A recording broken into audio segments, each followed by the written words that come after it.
So now we get to the third T in the 5 T's program, which is going to be titles. Titles are really, really important, as well as all the other T's. I probably am going to say that for every single module in this course, because they all truly are extremely important. If you don't do all 5 plus other things really well, then you're not going to be that successful. At least it's not going to be on purpose. You might accidentally have a couple viral videos, but it's not going to be purposeful. So we want to be purposeful, and we want to find out exactly what makes a good title. We don't just want to copy off of other people. We don't just want to leverage other people's content. So for this first video in this module, I'm going to show you exactly what makes a good title, so that we can go into this and look for the same thing in other people's titles as well, to choose good ones, and we can be intentional about how we title our videos. So let's get into this. Top 5 things that make a good title, or really all 5 things that make a good title. The first one, I know that I draw and write horribly on these whiteboards, but I know that people are visual learners, so I'm going to bring up this whiteboard here.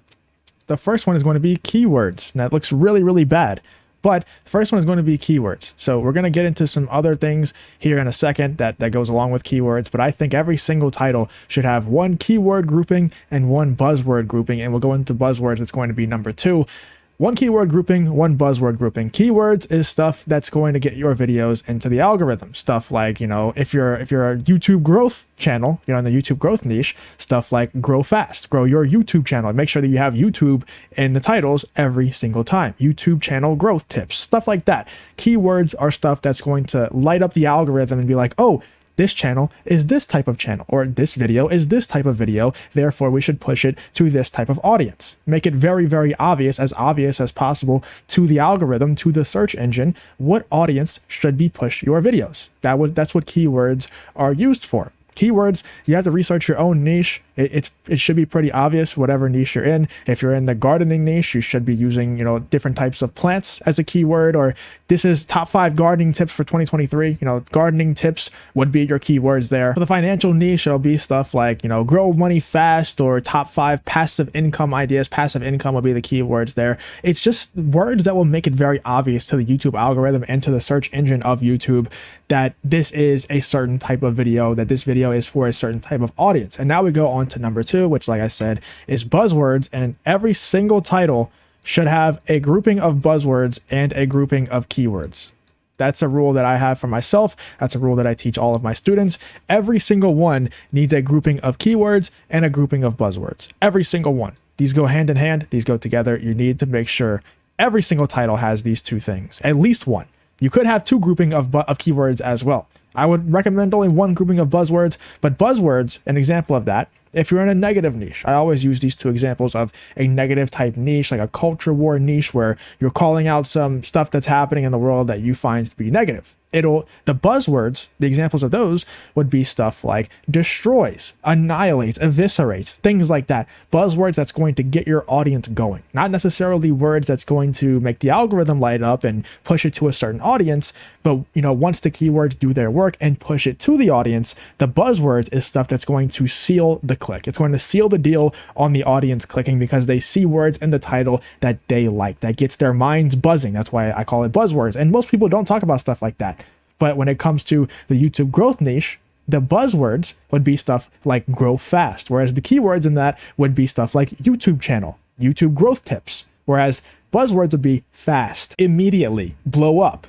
Stuff like that. It'll be very obvious, like I said, for whatever niche you're in, what your buzzwords would be. And it 100% is very niche specific when it comes to what buzzwords and what keywords you should use. So you definitely have to do some research within your niche, and we can do that in the coaching calls. We will go into your niche if you need us to, and we can find out exactly what your groupings of keywords and buzzwords should be for each video that you post. But let's move on to number 3, which is going to be capitalization.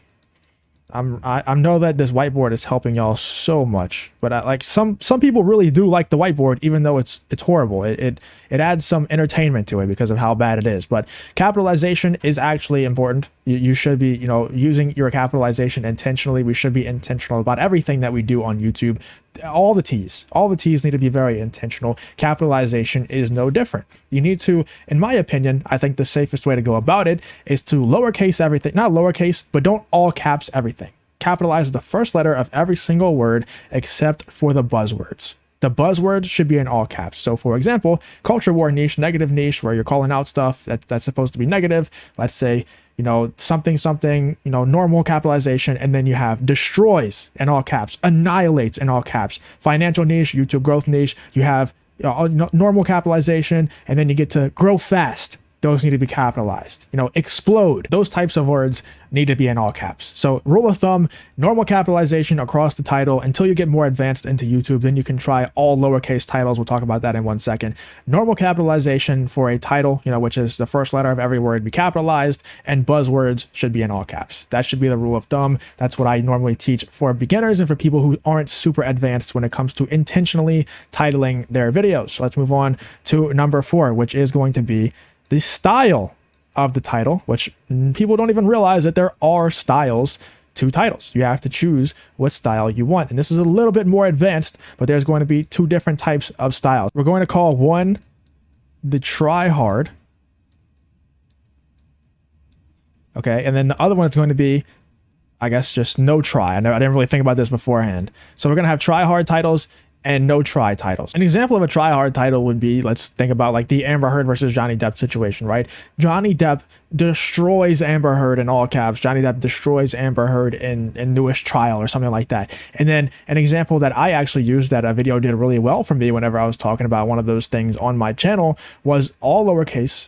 Amber Heard just blew a 28-3 lead, you know, referencing the Falcons and Patriots Super Bowl. I'm sure most of you know of that meme, even if you don't really keep up with football. I'm sure you know about the 28-3 lead memes. So my title was all lowercase, and that's what we call a no try title. I guess that's what we're going to call it. But there are different styles of titles. I recommend that whenever you're first starting and you're first, you know, starting a new channel, or even if you're just trying to really see that explosion in growth, just go for the try hard titles. They're super easy. They're not risky. Whereas the no try titles, they're harder to pull off, but the results can be a whole lot better. Like you can get actual viral videos from those. And you see that a lot of titles, once you start actually going out there and intentionally looking at the styles of titles out there, you'll notice that a lot of viral videos are actually, you know, they're not really trying very hard on the titles, or they're making it seem that way. Whereas, you know, the try hard titles are a lot safer. The floor is a lot higher, but the ceiling might be a bit lower. Whereas the no try, the floor is going to be lower, but the ceiling is going to be higher. So that's pretty much a breakdown of the different styles of titles. And then number 5 is going to be familiarity. I think that's how you spell familiarity. It doesn't even matter. Familiarity is going to be number 5. And what I mean by this is whether that's, you know, somebody else in your niche, if you're a brand new channel, or if you're kind of a more established channel, it could be you're making titles more to be familiar with some videos that were in your past very successful. Either way, you need to have some familiarity within your titles. So I think it's super powerful for channels out there to title their videos, pick certain topics out there, put out some feelers within your niche. But then once a video hits, you niche down super hard into that one video, carry that momentum, you know, keep that familiarity for the next 5 videos or whatever, however far you can take that momentum, you keep it. You carry that momentum by using familiarity between your next videos and the one that really did well. So that's what I think you should do with familiarity for your own videos. And if you want to, you know, piggyback off of someone else's success out there, one of the authority figures in your niche, and you want to use familiarity, which you should be in every single title, you can see what videos did well for them recently and make a very familiar title to theirs. You know, if their audience happens to see that, you should be like, oh, I remember watching a video from this other person. Let me go check this one out now. Don't make it identical. Just make it to where it's a familiar feeling between the 2 titles. So it's very, very powerful if you're, you know, carrying off the momentum from some of your own videos, but it can also work really well if you're trying to carry off the momentum of someone else's videos. Either way, try your best to have familiarity to something that your audience is going to see within your title.